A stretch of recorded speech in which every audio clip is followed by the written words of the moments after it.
Yo, GM Adam McBride. What are you texting right as we start the show? No, I'm trying to get bodies in here, man. Talk about inscriptions and Bellscriptions. I was actually just sitting in the chat because everybody's like, "When's Bellscriptions happening?" I'm like, "Bro, I don't know. I know people are working on it."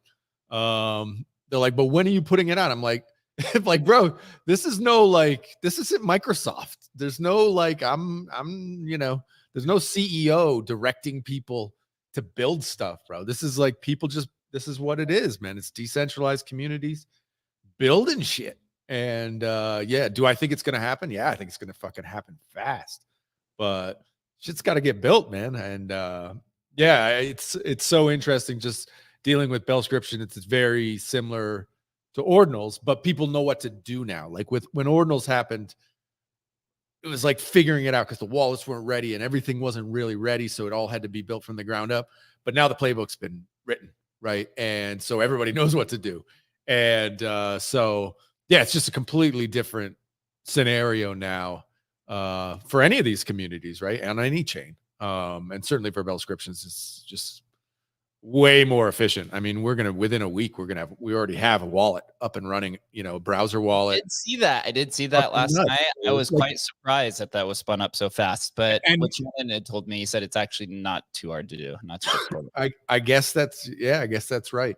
I mean, it's different between, testing phase, which is right now. So anybody who's in there, trying it out, like send a bell. Yeah, you don't send 1,000 bells into this thing, right? You send one and you move it and you play around with it just to test it because it's alpha stage and it could be wonky or buggy or you could lose your stuff, right? But it's happening incredibly fast. But that's of course all because of Ordinals and this like foundational road that's been laid where devs and degens know what to do now.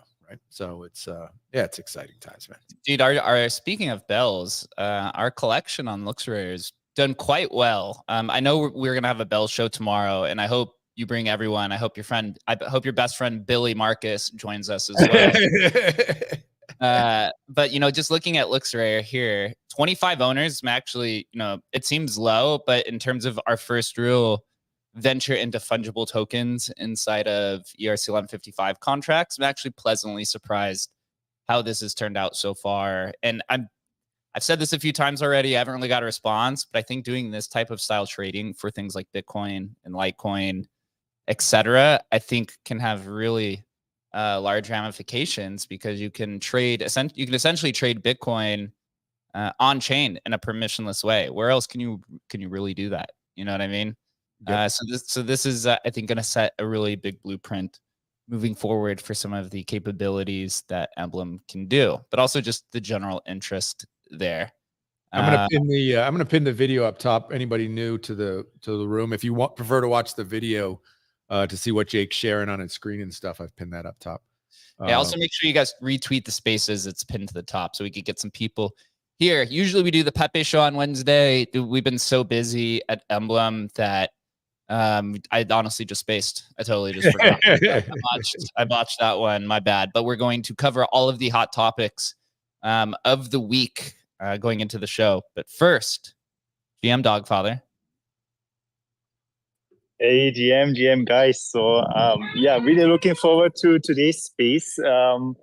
So I think we will have already a bit of Bell coverage today.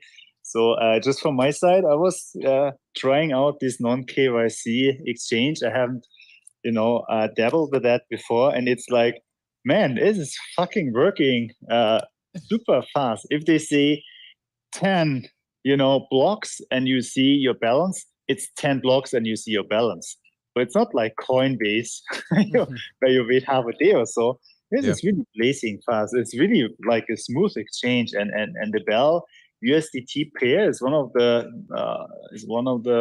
most liquid ones over there. So I was really surprised. So I thought, okay, let's play around with that. Probably it's all lost, but it's not. I mean, it's just from a user's perspective, not chilling it or anything.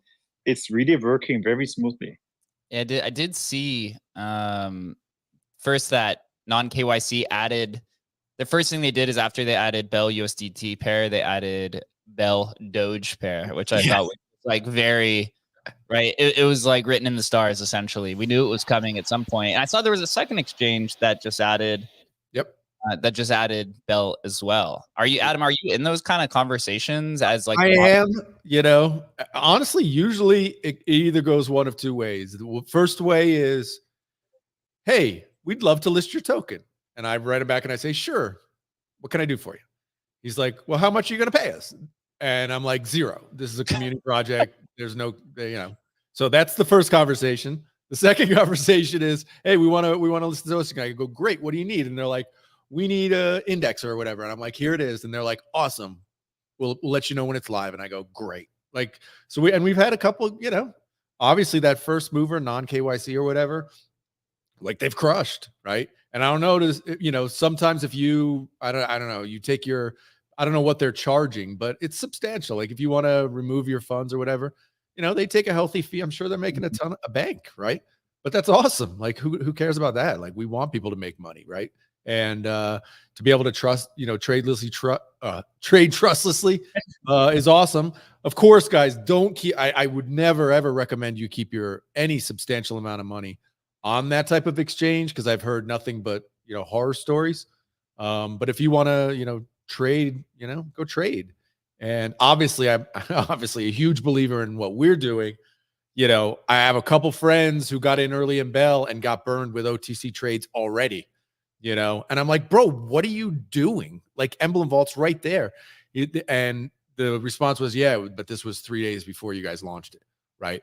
And so people got screwed, but there's 0 reason to get screwed right now. 0. Like you can trade it completely trustlessly with Emblem. Like if you wanted to, whatever you want to sell, you have 1,000 Bell and it's a substantial buy. You put them in there, it costs you whatever, $40 to vault it. You can then, dictate the address who gets to buy it, and you can have a trustless exchange, on LooksRare, no fee. Like there's no reason to be screwed anymore, right? So we move past that. Yeah, that's where we're first to the market. From an Emblem update, the next 2 collections we should be putting out here is STXS, which we had that massive space yesterday, which is the new STX 20 protocol on Stacks, right? It's just the BRC 20 equivalent for those that are unfamiliar. But they've now been making their ways around all of the different chains, which is pretty exciting. It seems like now it's funny because you mentioned that with Bells, everyone knows the playbook for inscriptions, and also we know the playbook for relaunching collections, which you did for Bells. I'm in the Discord, or not Discord, conversation with the people behind STX20 and listened to the spaces yesterday. And there's like 3 or 4 different teams working on a marketplace, right? The cool part is that the marketplaces are coming much faster. The competition's definitely heating up. And, it seems like it's quite collaborative. That's kind of the ethos that I try to maintain when we go into these new protocols is like, look, Emblem's not here to like completely take the market shares, to make sure that people don't get absolutely wrecked, right? And then just people become familiar with the product. Native trading is always going to be the preferred way to trade things, maybe for some people or for the majority of people. But ultimately, once these asset ecosystems grow, you're going to want to take those assets to other ecosystems that are a little bit more mature. I actually just put a tweet out, I think right before the space, talking about how in the future, maybe it's this cycle or maybe it's next cycle, we're seeing this like rapid rise of native ecosystems rapidly maturing. And I think it was right before this spaces. Yeah, that one right there. Once is 41 minutes. We're seeing native ecosystems on all these chains rapidly, increasing. But at some point in time, there's going to be a point to where you're going to want to move those assets out because maybe Solana or DeFi on Solana is a little bit more mature, or they offer different types of incentives, and you're going to want to take your assets over there. And I think it'll actually be quite detrimental to collection owners, probably next cycle, to where you don't just have multiple collections, whether it's a curated collection or a similar product, to where you're going to allow your users to go and access these different ecosystems, whether it's for trading or whether it's just for your metaverse in your game. There's all kinds of different utilities. But I think just maintaining this like tribal native ecosystem, I think I think it's going to be impossible. And I think long run, it's a dead game, man. I mean, anybody who thinks it's like, oh, we're going to do everything here. It's like, no, you're not, man. No way. It's not going to happen. Like the history of the world tells us that ain't going to happen. Right. It's just going to be, and that's why I think we're awesomely positioned. It's like, it's just going to happen everywhere. Right. We're already seeing it. Inscriptions is the perfect example. It happens and takes off. It's a rocket ship on one. Everybody copies it. And then suddenly you're doing it on Sol because it's, 100% cheaper. Right. And then suddenly, it just, you don't know where it's going to move, but it moves everywhere. And people don't want to have to go and like swap and go to Unisat and, just 5 wallets. Like it's still super clunky. Right. That's all going to get better though. But that might be a decade. Right. But it is going to get better where it's just going to be an invisible interface. And it's just crypto rails on Web3. That's just the way it is.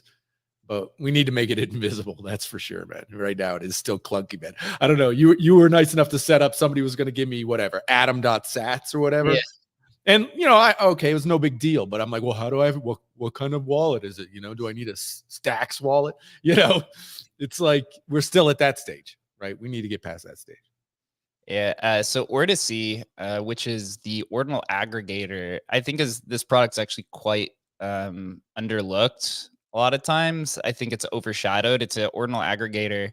The dev DM'd me and said that he spent 48 hours on this product, and it's an inscription tokens by market cap of all the different types of protocols. But here, he only has like 4 or 5 different ones. Obviously, has all the different Bitcoin protocols here. You could see BRC20, SRC20, Atomicals, Noster. I didn't even know Nosters existed, I didn't even know Nosters had BRC20 product, which is quite wild. But it has Solana, and I sent him the list of all of the different, how I do that like update of all the different inscription coins. I sent him that list, and he was like, "Wow, I didn't even know all these existed." But I said, if you could put these all on this one little market cap, which it looks like it's similar to like CoinGecko or CoinMarketCap, but you do this just for inscription coins. To me, it seems inevitable that BRC20 is like this new asset class, which I had been saying now for what, 6 months, 7 months now at this point in time. And it's just people are just going to rather trade inscription coins rather than they're going to want to trade the ERC20s on every chain, right? SPL20, whatever 20. And I think the next stage of inscription tokens, which you call them, inscription coins, inscription tokens, I call them composable semi-fungible tokens. That's the technical term for it. This fourth type of asset class is, will it actually be mature? Will it move out of this kind of like meme coin? Will there be utility? Is there actual demand, or is it just speculative value? You know, we've seen this playbook over and over and over in crypto for all types of emerging technologies. But I think it's without a doubt to say that inscriptions was the mega trend of 2023, of all types. But then BRC20 and the coins was the absolute mega trend. If you bought the first inscription coin on any chain, you're literally up like 1,000x or more, right? Or more. Yeah. I mean, it's some crazy ones like the inscriptions ones or whatever. It's like 5,000% or some crazy nuts number. I mean, it's just, and that's what gets people. That is a massive driver for adoption. I mean, it's just that kind of ridiculous, crazy, life-changing. I put in $500 and I made $500,000 or whatever it is. Obviously, for good reason, gets people super excited to build whatever the next thing may be. I mean, they just go crazy for it. Yeah, on this sheet, again, they only have a few protocols on here. You know, the top 5 tokens, you have Sats at 1.2 billion. You have Ordi at 1 billion. Rats, which I faded super hard, which, God, Rats. farther left. I saw them minting it, and I was just like, I don't feel like partaking in this. But now it's at 300. Wait. I bet your brain was going, that's so fucking stupid. It's like, you know, it's funny because when ETH inscriptions came up with ETH punks, we were in the Emblem Discord and we were like, this looks so dumb, but I should probably just put all my money into it. It's every single time. You have, so then you have Atomicals is actually, dude, rocket ship up. It is, Atom is sitting at $285 million. This is the meta mining protocol. It's like ordinals, but you have to mine the tokens through this like software, which is kind of cool. I actually opened it up before when it was still minting, trying to figure it out. You had to like open up the terminal and do some commands. And I was like you with early ordinals. I was talking to I forget the guy's name who runs Atomicals. And I was trying to go through DMs, having him try to explain it to me, and I was like, I can't figure this out. Yeah, it's too late on a Saturday night. You're like, I'm done. My brain's not wrapping around it. It's incredible. But I mean, look, even we're deeply into this, right? And neither of us knew that Nostr had launched tokens. Like neither of us, right? I literally just found that out right now. I mean, that's like, this is the thing. You get fire hosed with it. And that, you know, anybody who's new to crypto, this is what happens. That's when you know FOMO's happening. When you feel like, oh, Jesus, I don't even know about this stuff I'm missing, you know, take a step back. That's not necessarily the time to ape in and spend all your money, because what that's actually telling you is actually you're late. You know, that stuff's already happened. And so, you know, just be careful about aping in all your money to any of these things right now, because, you know, they've happened already.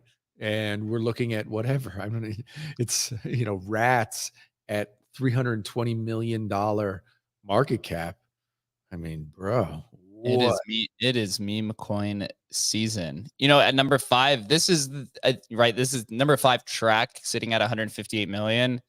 This is, I think, the project. I almost minted track, and I sold again way too early, fading generational wealth. Yeah, you were bullish on that when they launched. I remember. I bought track, I think, at like 2 cents and sold like when it hit $1. Now it's at $8.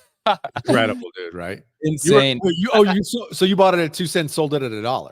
Yeah. That's massive win, dude. That's massive win. Like you cannot look back. You can't beat yourself up for that. Like that is like, that's massive win, bro. It's just in this ecosystem, right? Especially in a bull market in crypto. The only thing it's almost worse when you sell too early than it is to sell too late. Yeah. But I've been on the other side of selling too late way too many times. So, Yeah. you know, I mean, you look, become dude, a 50x, that's a win, bro. 100%. But let's focus here on Track for a second. They just raised $4.2 million, and they said they were oversubscribed by $13 million. Like, how absolutely insane is that, dude? Congrats to Benny and the team. Track is the one who launched. They launched Pipeline, and then they launched Tap. Tap is the improved, quote unquote, the improved version of BRC20, and then Pipe is the improved version of Casey's Runestone, which is going to be launching in April. We could get on that in a second because I also find that interesting. But here, Track, dude, they're making some moves. From what I hear and talk with people, they're hiring on the back end. Apparently, this whole deal, from what I hear, came together within quite quick amount of time. A lot of people wanted to just throw money at Track, which makes sense because they're by far, I don't think it's even close in terms of builders that have a BRC20 token. This product is insane. And they came out actually and said that they were going to start indexing Dogenals, which I don't know if you saw that post, Adam, but Doge Map, right? So Track became popular. I guess its real first utility was starting to index for Bitmap. And that's where the Tap token came from. It was supposed to be like Tap was supposed to be the token for Bitmap. Ultimately, that didn't happen, but they ended up starting indexing it. Dogenals is in its infancy. There's still a ton of structural issues. The indexer problem is the biggest when it comes to Dogenals because there's dozens of reorgs that happen every day because of the crazy blocks, because miners can block whatever size that they want, I guess. But it's a huge news, and it's probably just going to add more value to Track. But depending on I'll be interested to see if they deploy a token on Dogenals and just like airdrop their holders whatever the token is or something of that nature. But Adam, I have been calling Dogenals since I think Doji was like $2 million or something like that. And you said you're just going to keep fading it. I was going to keep fading it because it was like the wallet was sketch. It was going to hack my computer, all the excuses, and completely faded that one. Which was, actually, I think that was actually the most obvious in hindsight, right? Ultimate memeability. We talked about it. Massive existing user base on Doge. So like a good crossover opportunity. That was the one where, that was just too much smart thinking, not enough dumb thinking. Like, just should have sold the house and like gone all in, right? Yeah, that should have just happened, but it didn't. So you do it. If you don't have misses, if you don't have this is also how we're in season here, is that multiple misses every week, right? Every week there are misses where you're like, God dang, I had the opportunity to get these. I had the opportunity to get thousands of these and didn't, so yeah, get used to it, guys. This is crypto. Yeah, well, if you want to see something quite wild that happened pretty recently, here, let me put this up on the screen here. So remember how I mentioned Track launched Pipe on Bitcoin? Somebody launched Dipe on Doge, which is the Pipe version, or the first, I guess you call it the first UTXO protocol here on Dogecoin. I was lucky to mint some of these. The experience was actually quite nice. You didn't call me? What are you doing, bro? Don't make me. You're not trying. Are you trying to keep me off your private island, bro? Is that what's happening here, man? I didn't get too many. I think I minted a handful of times. But the interesting thing here is I don't know if Benny's involved in this, if this guy is just smart. The guy who created it is part of the Tezos domain community, or he's the guy who runs it, I guess. But here it says Dipe, Pipe on Doge, inspired by Benny's Track's Pipe. The Dipe protocol introduces a new TXO standard for Dogecoin. Like Pipe and DRC20 tokens using the Dipe protocol, tokens can be deployed, minted, and transferred. Try it now on our platform. So from what I hear, right, this is the first, I guess, UTXO kind of based fungible system, because BRC20 or DRC20 is account based. Will this get traction? I don't know. This is a little bit more, from what I hear, what I'm what I'm hearing in these circles is that people want to use this to then go build kind of DeFi on Dogecoin, which sounds crazy, right? But also kind of seems quite obvious in hindsight. The crazy part is this guy, Ethan, whoever minted this, he actually put a fee on the minting. So if you minted DIEP, it was 105.8 Dogecoin to mint 10 times of 100 tokens. So to mint 1,000 tokens costs 105 Dogecoin. I don't know if you know, but to inscribe on Dogecoin is like 0.1. So this guy was making like $1 per token. So this guy's probably made at least $500,000 so far, whoever launched this. Just absolute smart guy, I guess, right? Just absolutely crushing it. Where this goes from here, I don't know. There's no marketplace yet. I would like for us to spin an Emblem collection up here too and see. I'm already talking with Ethan to see if they get a balance checker up. He said he'd let me know so he could start trading some of these. But DeFi and Dogecoin, man.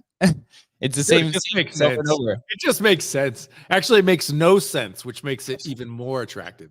It's just nonsense, which is like, how do I buy? How many can I possibly buy? Let's make it happen. It's crazy, man. Oh, this guy. That's him? I've seen this. Is him. You know, it's funny when he posted this. So his handle is ETHX Ethan. So I guess and his name's Ethan. His bio, when he posted this, it said something about Tezos domains and labs, and now it just says everything about Bitcoin. Yeah. Bro, you got to pivot, man. You got to pivot when the opportunity's there, man. It's all right, dude. When you got money in your face, man, there's right. You show me the incentive, I'll show you the results. Dogfather, what do you think about DeFi and Dogecoin? Yeah, I don't know about the DeFi part. I'm not so much into DeFi, but just to mention a thing people are not so aware about, Doji.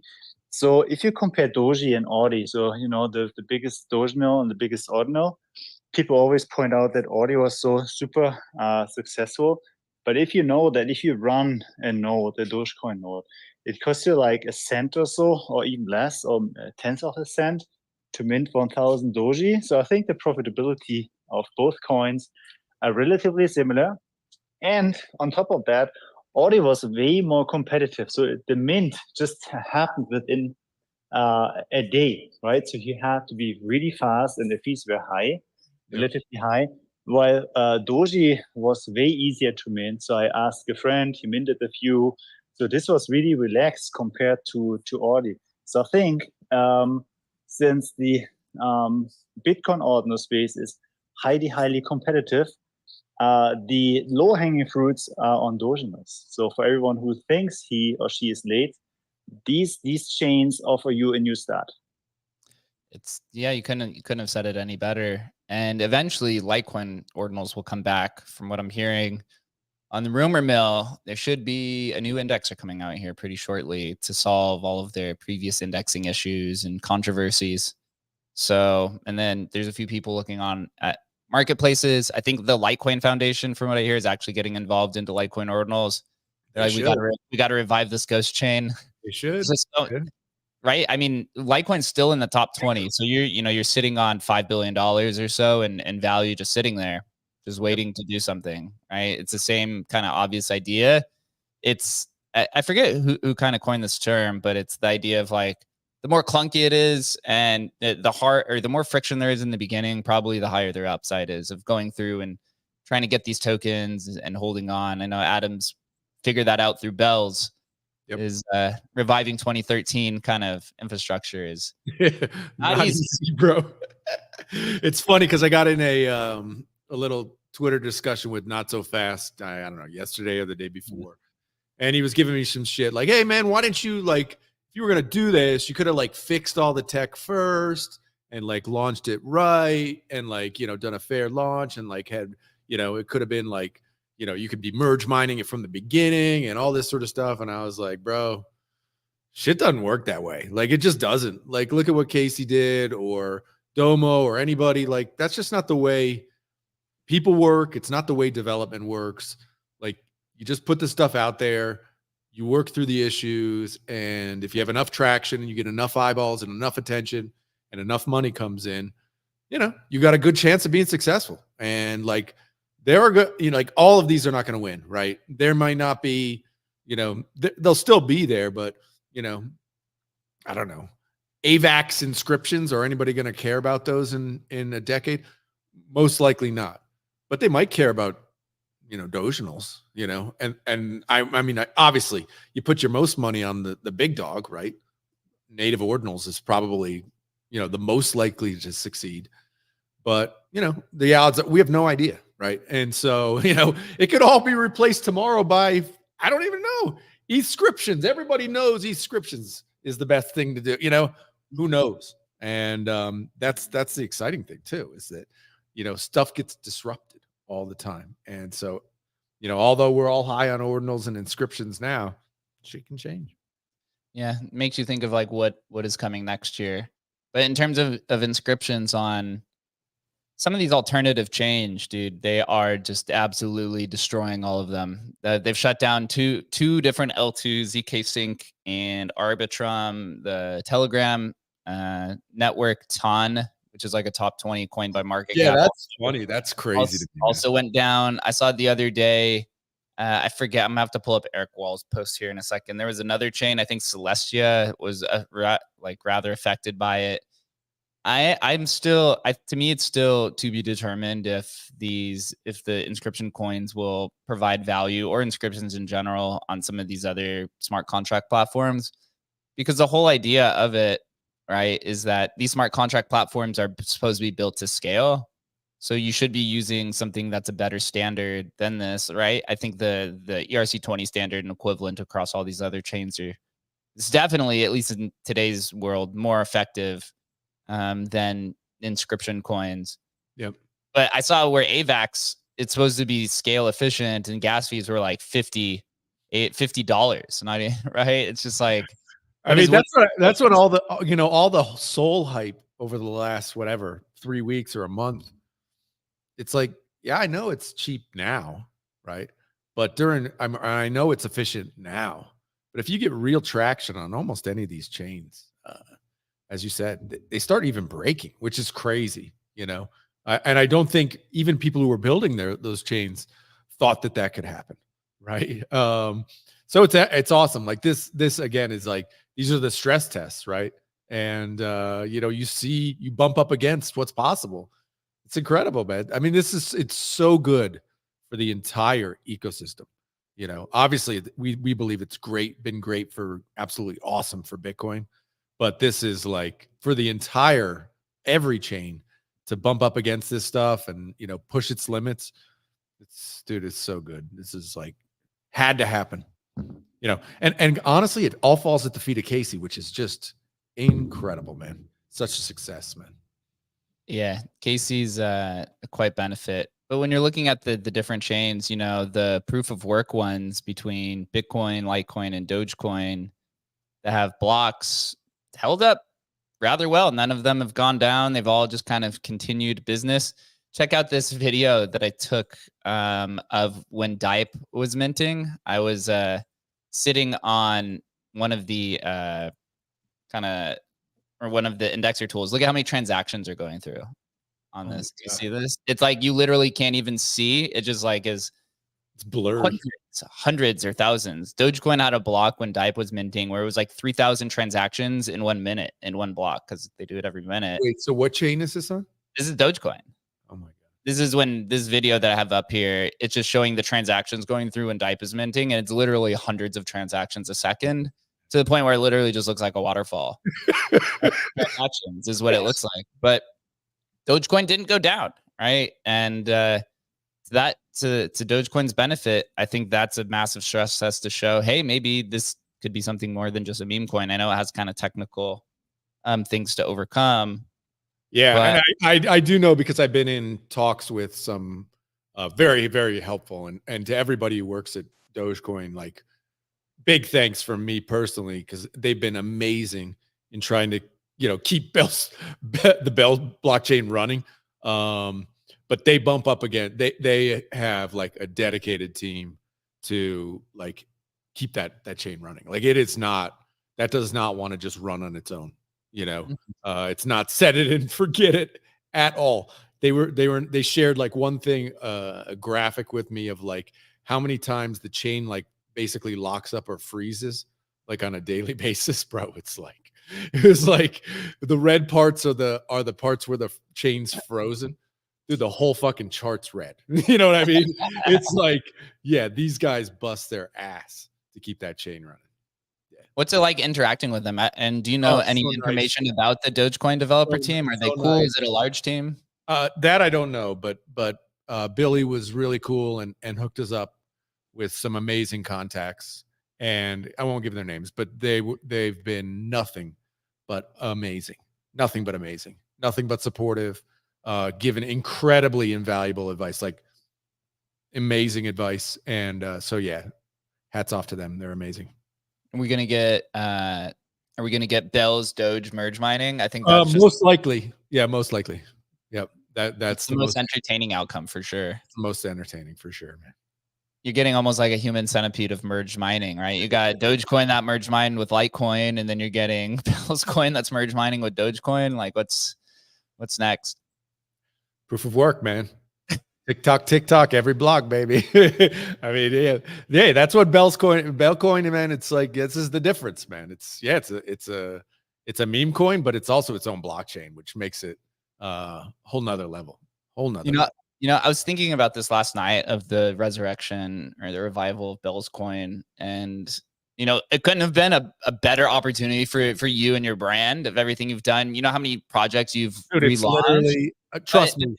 But this was a fungible token. I remember you told me 2 weeks ago. I kind of just glossed it over because we'd never really relaunched a full-on blockchain. Yeah. Now thinking about it and looking at it, I was like, this is your peak, bro. I think you might have hit your peak. Put a fork in him, he's done. No, it was literally, sometimes the stars and moons align, man. It's just like there's nothing. All I can say, it's grace, because there's no, it's impossible. I could have planned it. Like, you know what I mean? It's just luck, opportunity, luck, however you want to call it. I call it grace, but it's, feel very, very fortunate, extremely fortunate. And I'm pretty proud about the way we did it, but we can get into it more tomorrow. I know people are going to, want to chat about it tomorrow. Yeah. So Doginal's got some DRC listings, DRC20 listings today on AscendX, Doji, Pepe DRC, and DSEX. I was surprised not to see FIWB, which is the number 2 coin, be listed there. That was kind of interesting. What's up, Dogfather? Yeah, 2 things. First, really cool to hear about these Dogecoin devs. That tells you a lot about the community and the project. That it's not like just for profit. Like, do that with a Solana competitor. I mean, they just block you, I guess. I mean, maybe not, but it's just if there's a VC behind, I think everything is a bit different. And then just to zoom out a bit, if we want to get back from what is the next train and what should we do? So I was like, I pinned one of my recent posts just to get the big picture of the whole ordinals and inscription movement. So if you look at the the chart of that post, so I was just showing the Ethereum over BTC market cap ratio. And you guys recall, right? So 2 years ago, people thought about, all these DeFi and NFT on ETH makes this chain so valuable that it will flip BTC. That's. And now ordinals reverse that, not everything, but kind of like, at 1/3 of, market dominance, while we had before like levels of 50%. So I think it's good to look at the larger picture to see how important that is. I mean, this is big. I mean, we think it's just like 1,000, 10,000, 50,000 degens, but they really move the market. I think this is really remarkable to see that. So if Dogecoin has Doginals and Doge Party, and this is extremely important, and we may laugh about DeFi on Dogecoin, but maybe this is the next big thing for these chains to have that. I mean, all the other chains have that, the bigger chains. Probably you need that. Otherwise, the degens are not coming. You know, if we're kind of like forecasting what the future of inscriptions and ecosystems are, if you know, we're seeing the trend now where everything that's happening on Bitcoin ordinals is now moving over to Dogecoin ordinals. Then it'll eventually move over to Litecoin ordinals. And then you think like, okay, what's next after all of these proof of work chains have these like full-fledged ecosystems? I could see a future where maybe countries or large institutions opt to launch a proof of work chain instead of a proof of stake chain, right? Hot take, because they do have these ecosystems. And obviously, from regulatory perspective, you are under much less scrutiny if you launch a proof of work chain, you know, that's open than it is to launch a proof of stake chain. So, you know, that would be like one of my large kind That's of takes. interesting. You'll see somebody like a JP Morgan or maybe a small country of some sort launch a proof of work chain with a lot of these ecosystems ready to go. And then, maybe a regional kind of country like El Salvador launches, I know they have Bitcoin, but they're just speculating on small countries, or somebody like Malta launches their own proof of work chain. Then they allow these other countries to come in and mine it as well. And they have all these ecosystems. And now you get the regional kind of impact coming in on these type of chains because they have everything else. They have DeFi, they have NFTs. They're going to have, Lightmap will probably be something that happens at some point in time.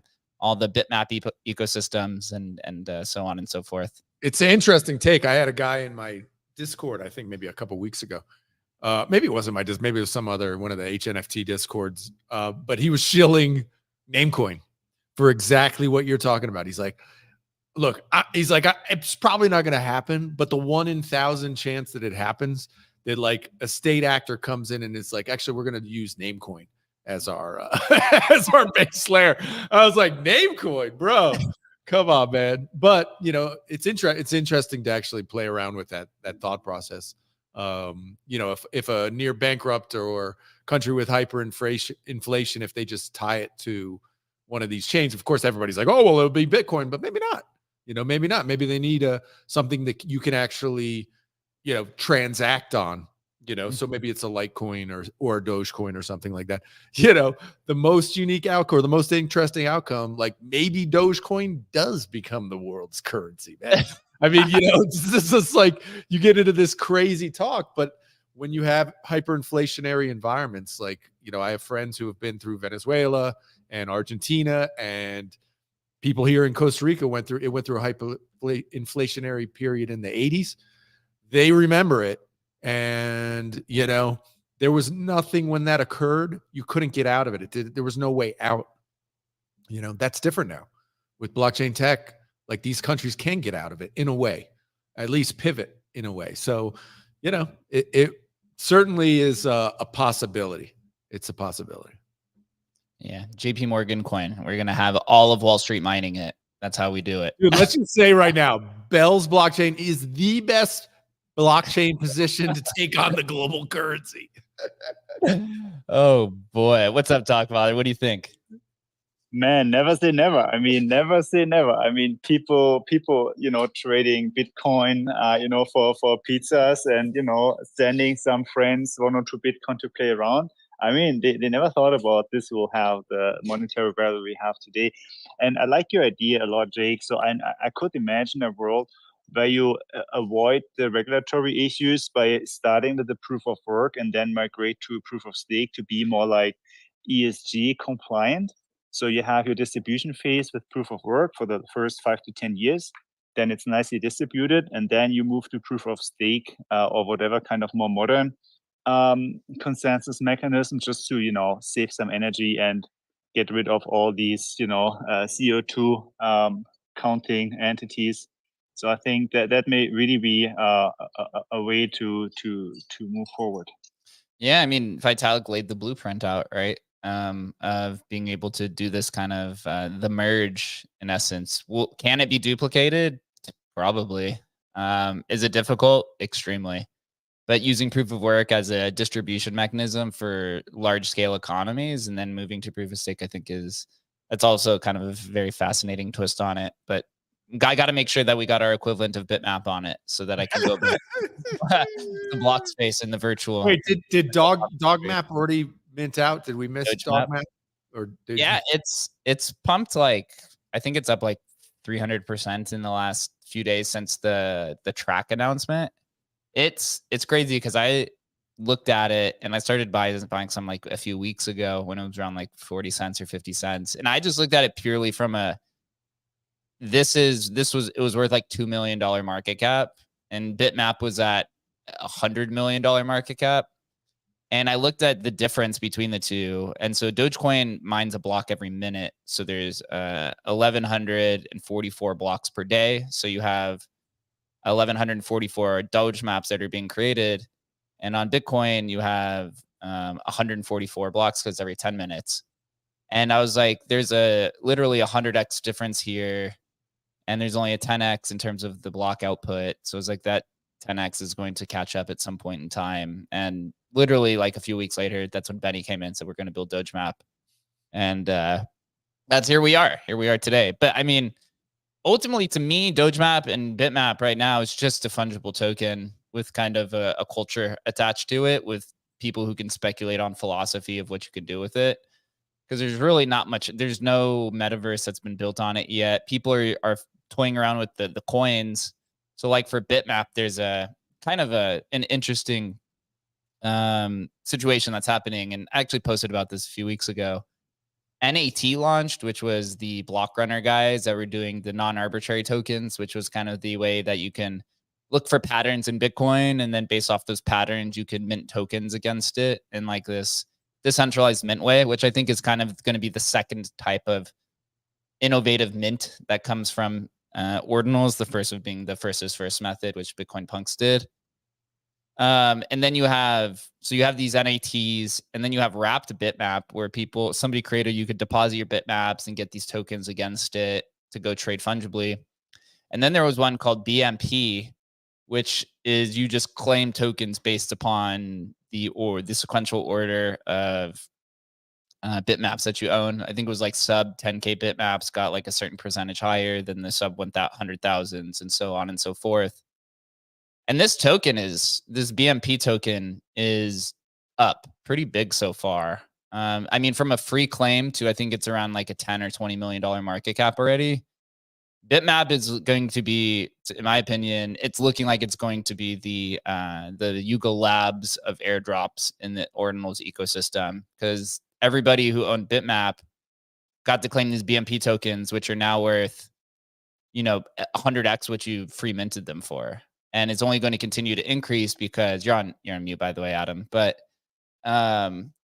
there's a war going on for what's going to be the fungible token system of Bitmap, this transactional value. And everyone who's holding Bitmaps just got airdropped a fat stack, which is, I think, only going to continue to go up. Wow. I did not know that. And that's amazing, right? Another thing. I mean, it's just like, what? Bitmap, I don't get, man. I've heard the conversation. I don't get it, which tells me it's a winner. Like, it should have gone all in on it. It's like that one made no sense to me. Like zero. We were on plenty of spaces, and I was like, guys, this doesn't, like, we ran the metaverse back. We're running it back again.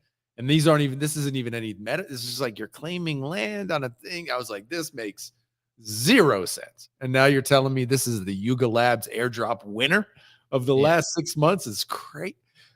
So wrong on that one. Bitmap has such a large community that, if you're thinking about what exists in a metaverse, right? First you have land, then you have tokens, then you're going to have characters. So somebody's going to come in and spin up a Bitmap character collection. Then they're probably going to airdrop it to all the holders. So now you got land, then you got currency, then you have avatars.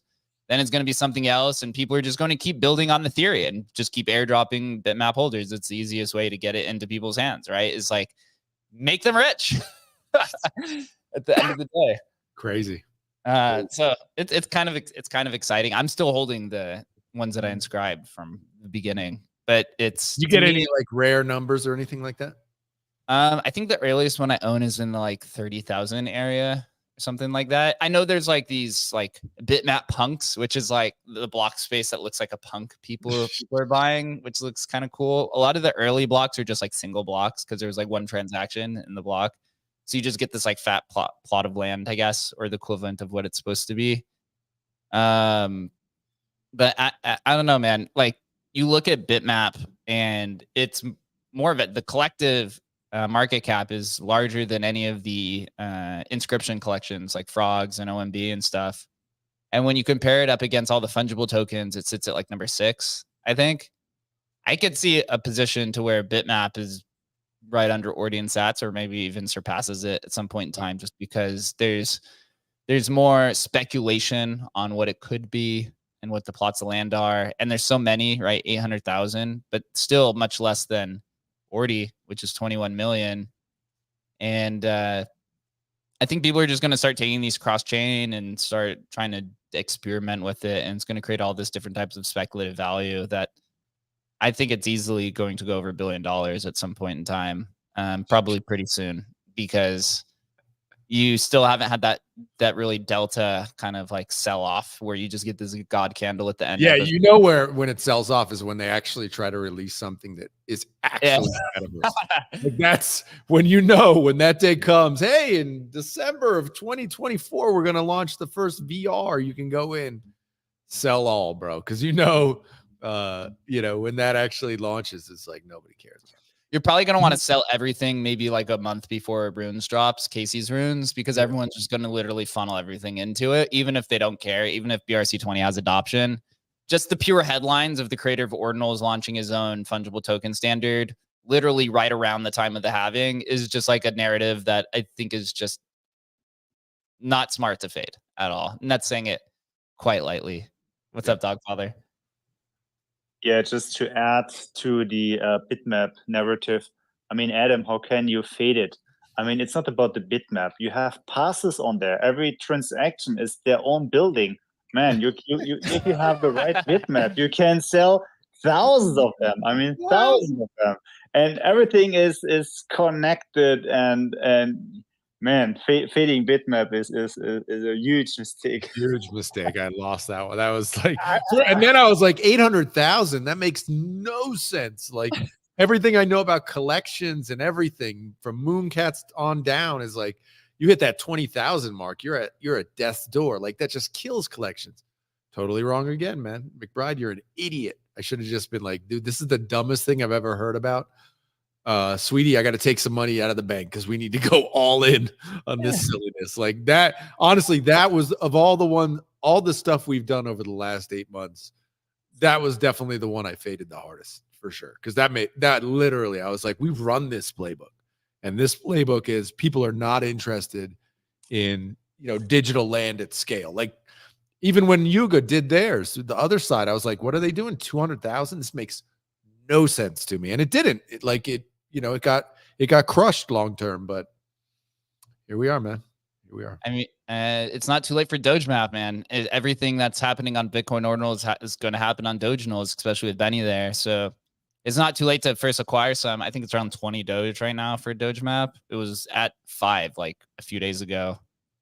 But if BMP ends up being the fungible token, I'm quite certain that you'll see DMP on it as well for claiming against your Doge maps. It'll be quite obvious in hindsight, but you can do it now. And then eventually it'll be Lightmap, and they'll run the same exact playbook on Litecoin. Like literally to a T, it'll be exactly the same thing that happens over there.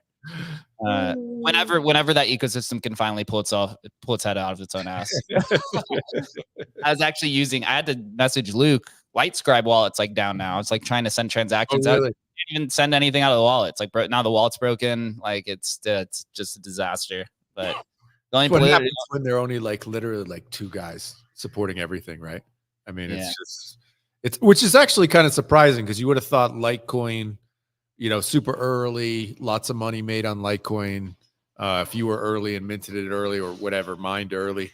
But hey, I think most of those early guys got rich and got out, and so it's like just a handful of people maintaining the entire thing, and that's it's tough. The thing with Litecoin Ordinals is, it was the second Ordinals thing to pop up. It was Bitcoin Ordinals, and then was it really second? I guess it was, wasn't it? Second. It popped up like early February or like a few weeks into February, because I think I inscribed a collection of 11. Those lizards. Love my lizard, bro. I love that one, bro. Litecoin lizards, man, that's coming to sub 1K collection. I think I inscribed those around like it was middle of February or something like that. But you have this like historical, or you have historical price action because people have bought, sub 1K collections. Light is on Gate sitting at like a $5 million market cap, right? There's all these other tokens. And so a lot of these assets have traded hands. And so there's a community there who will probably come in and list, and people who will look at this and say, oh, the second ordinals, project, or a second ordinals protocol, Litecoin is now back in style. I don't like whenever that pops up. I think it's an easy narrative for people to kind of flow to. Sure.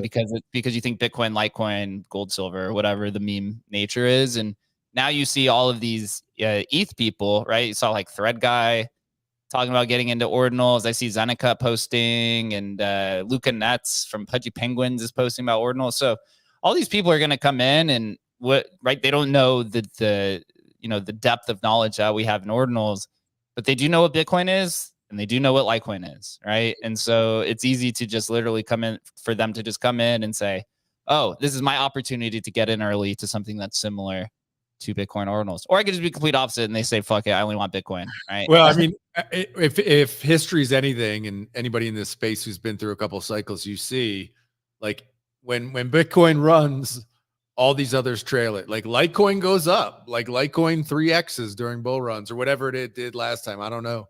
And so attention always comes back, and so it's interesting. I hadn't really been thinking about it as Litecoin was number 2, but obviously we were there for the whole freaking thing. You could still get up whatever that we have an Emblem vault, for the punks. Yeah. For them. It's spun up, so they're there. I still hold a bunch of my bag. I don't know. I forget what I even have, but we have some stuff, and I definitely got that lizard. So yeah, I hope it pumps. It'd be fun. It'll come into Indigo. What do you think? I know you're the Litecoin person to talk to.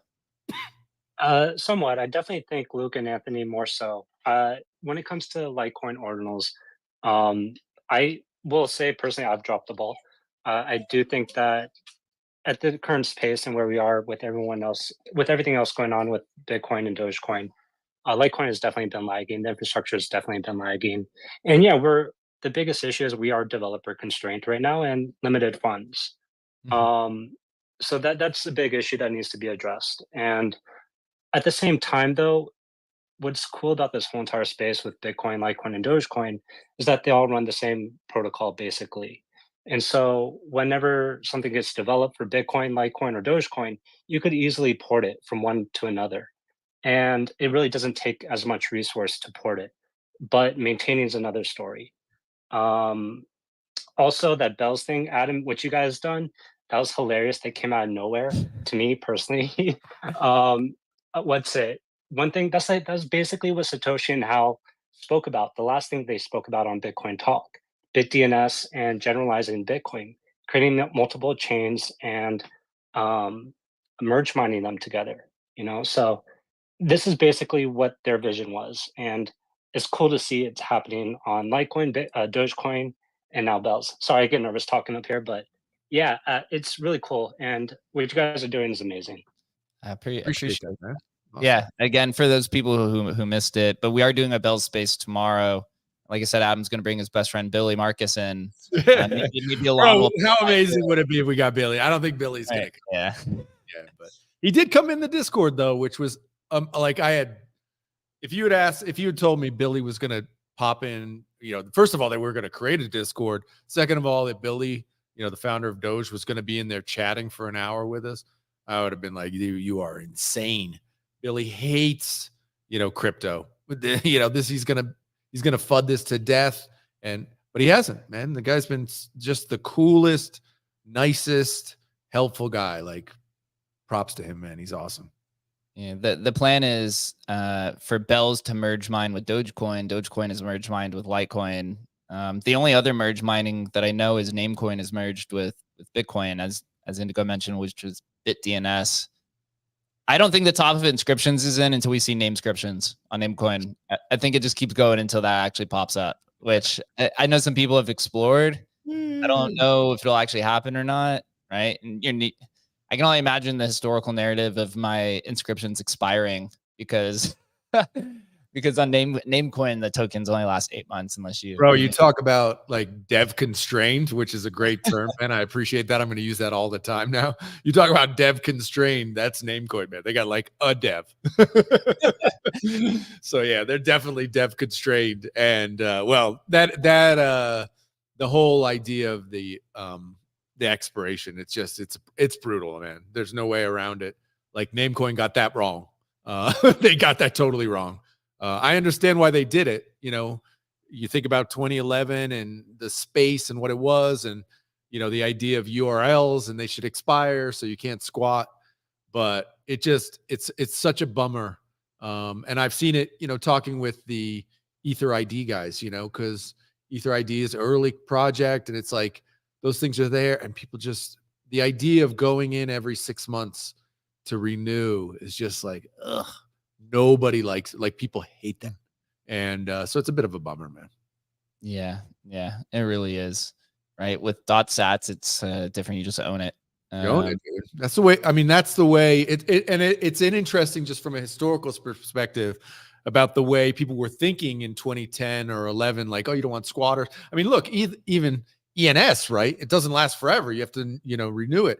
But at least there you can renew it for 100 years. So you don't have to think about it, you know?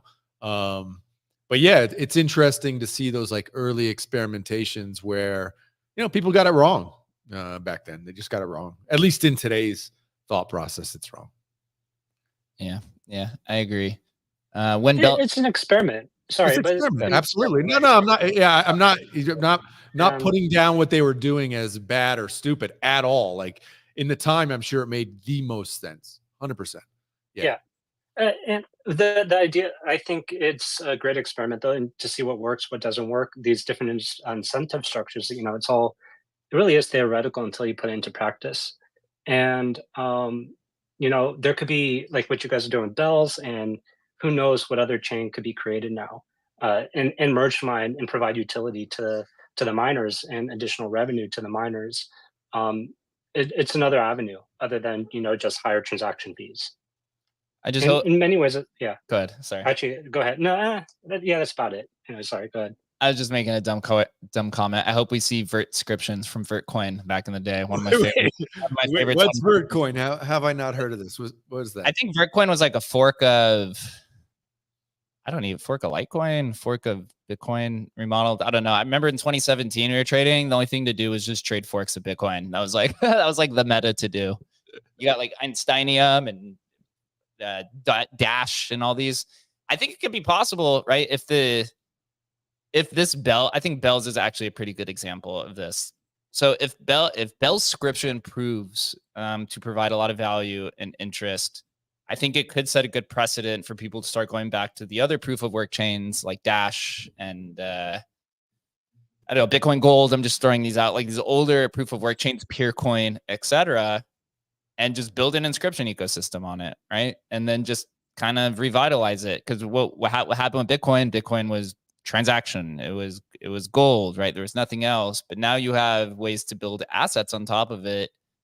What about building digital assets on top of these other proof of work chains, you know, from years ago that have a different type of functionality of Bitcoin?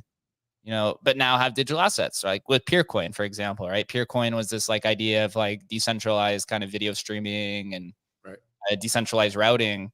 What if you could go onto Peercoin and build like, you know, video focused kind of digital assets for this decentralized video protocol, you know, video streaming protocol?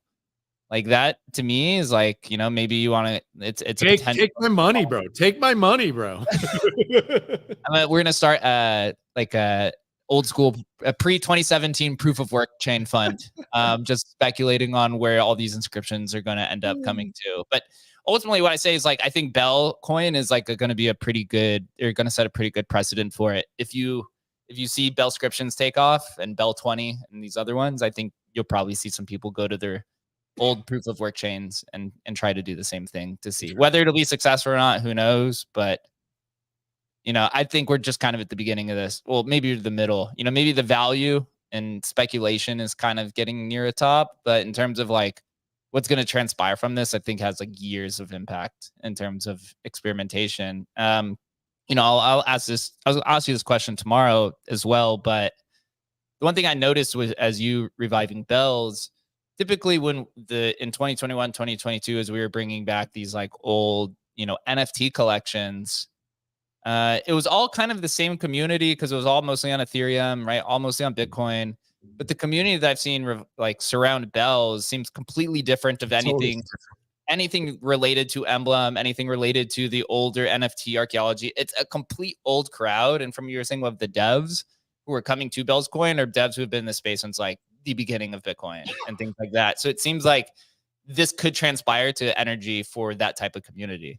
It's very different. The devs are really, really good. And a lot of old school devs, not all, but some are.